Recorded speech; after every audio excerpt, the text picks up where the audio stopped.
हिमाचल प्रदेश में मानसून दस्तक दे चुका है। बीते वर्ष प्रदेश में मानसून ने भयंकर आपदा मचाई थी। ऐसे में इस बार प्रदेश में सरकार और प्रशासन विपरीत परिस्थितियों के लिए अधिक सतर्क है। प्रदेश में मानसून को लेकर बीते 13 जून को मानसून व प्री मानसून को लेकर सभी महत्वपूर्ण विभागों की बैठक हुई है। विभागों को डिजास्टर मैनेजमेंट एक्ट के तहत अलर्ट मोड पर सभी परिस्थितियों के लिए तैयार रहने के निर्देश दिए हैं। इसके अलावा विपरीत परिस्थितियों के लिए एनडीआरएफ, एसडीआरएफ, पुलिस और होमगार्ड के अतिरिक्त बल को दुर्घटना संभावित क्षेत्रों में डिप्लॉय कर दिया जाएगा।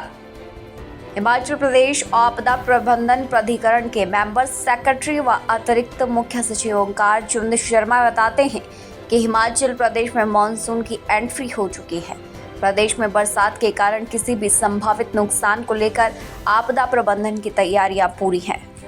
आप लोगों को विदित है कि पिछले कल से ऑफिशियली मानसून जो है हिमाचल प्रदेश में दस्तक दे चुकी है। हर वर्ष की भांति इस वर्ष भी 13 जून 2024 को प्री मानसून और मानसून की तैयारियों को लेकर के यहाँ पे एक बैठक जो है चीफ सेक्रेटरी की अध्यक्षता में हुई, जिसमें कि सभी administrative secretary, head of departments, जो हमारे फील्ड के जो डीसीज, एसपीज, जो भारत सरकार के organize CWC, meteorological department, NDRF, ITBP और इन सब लोगों के साथ मिलकर के, और इसके साथ साथ में जैसे कि कम्युनिकेशन के प्राइवेट और जो गवर्नमेंट टेलीकॉम सर्विस प्रोवाइडर उनके साथ भी बैठक की गई और सभी लोगों को दिशा निर्देश दिए गए कि डिजास्टर मैनेजमेंट एक्ट 2005 और उसके तहत सभी विभागों द्वारा अपने अपने डिजास्टर मैनेजमेंट जो प्लान बनाए हुए हैं उसके तहत जो है तैयारी करें और सतर्कता के साथ जो है कार्य करें। जैसा कि आपको मालूम है कि हम पिछली बार भी हम लोगों ने जो मैन मटेरियल और मशीनरी जो है वो स्ट्रेटजिक लोकेशन के ऊपर जो है डिप्लॉय की थी और उसके काफ़ी सार्थक परिणाम भी रहे थे। कि आपको मालूम है कि जब जुलाई माह में सबसे पहले सतलुज में जब एक्सट्रीम वेदर कंडीशन के कारण काफ़ी लोग जो पंडो, मणिकर्ण वैली में, झीड़ी में और मनाली के पोटैटो ग्राउंड में फंसे थे,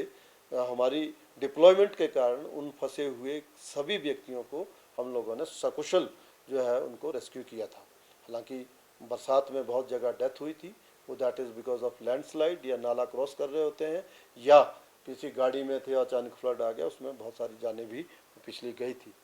इसी के तहत ये जो बैठक थी उसमें सभी लोगों को दिशा निर्देश दिए हैं कि जो 2023 में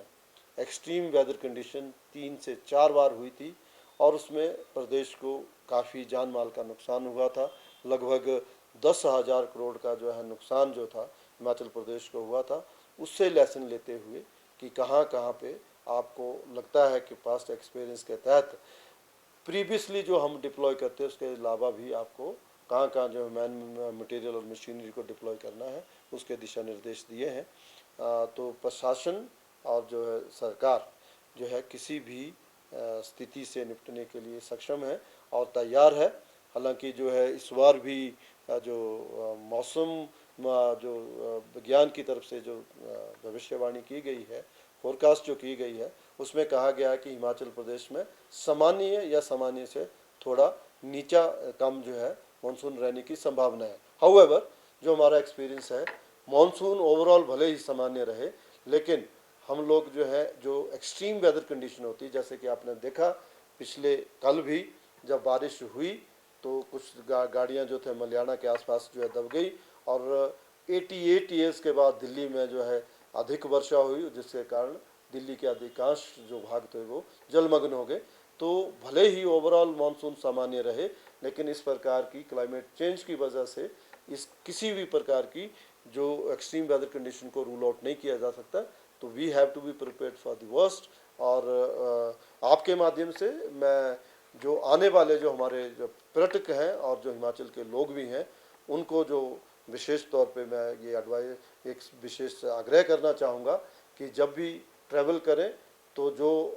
मेट्रोलॉजिकल डिपार्टमेंट के जो वार्निंग होती है, जो अलर्ट जारी किए जाते हैं और लोकल एडमिनिस्ट्रेशन द्वारा जो अलर्ट जारी किए जाते हैं उनका अवश्य पालन करें। ये एक बहुत ही दुखद बात है कि आपने देखा कि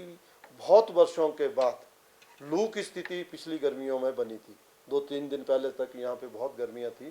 उसके बावजूद हिमाचल प्रदेश में 30 से अधिक लोग जो है वो डूबने से उनकी मृत्यु हुई है। और अभी भी जो लोग जो खासकर तौर पे टूरिस्ट आते हैं, चेतावनी बोर्ड होने के बावजूद भी, लोकल एडवाइजरी होने के बावजूद भी नदी नालों में जाते हैं या नहाते हैं या सेल्फी लेते हुए जो है उनके इस प्रकार से हादसे होते हैं। तो मेरा उन सभी लोगों से आपके माध्यम से आग्रह है कि जो चेतावनी बोर्ड होते हैं या नदी नालों से अदरवाइज भी आप लोगों को थोड़ी उचित दूरी बना के रखनी चाहिए कि अगर डाउन स्ट्रीम है, चाहे ब्यास की बात ले ले, सतलुज की बात ले ले, किसी भी नदी नालों में हो सकता है कि जहाँ पे आप आनंद ले रहे हों, अटखेलियाँ कर रहे हों, वहाँ पे मौसम साफ हो, लेकिन अपर स्ट्रीम में कहीं भी बरसात में बारिश बरसात हो सकती है और फ्लैश फ्लड आ सकता है, तो इसमें इस तरह का दुर्घटना होने की संभावना होती है। तो यही मेरी तरफ से सभी लोगों से आग्रह है कि इन चीज़ों का विशेष ध्यान रखें।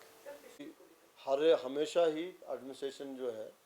उनको सतर्क करता है, लेकिन कई लोगों को लगता है कि ये घटनाएं कहीं और होती हैं, हमारे साथ नहीं होती हैं। तो पिछले वर्ष के जो है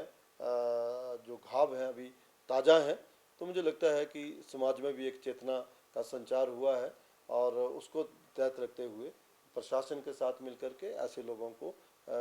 उठाया भी जाएगा, मतलब उनको कहा जाएगा कि नदी नालों से दूर रहें, और अपने आप में भी लोग इस तरह सहयोग कर रहे हैं। इसके अलावा किसी दुर्घटना की स्थिति के लिए एसडीआरएफ की टीम और त्वरित राहत, देखिए वो तो मैंने कहा है, मैन मटेरियल मशीनरी की जहाँ तक मैंने बात की है उसमें एनडीआरएफ की टुकड़ियाँ भी हैं, स्ट्रेटेजिक लोकेशन पे हमने डिप्लॉय की हैं, एसडीआरएफ भी है, और साथ में जिला प्रशासन जो है पुलिस और जो होम गार्ड और सिविल डिफेंस के लोगों को भी तैयार रखता है। Thank you.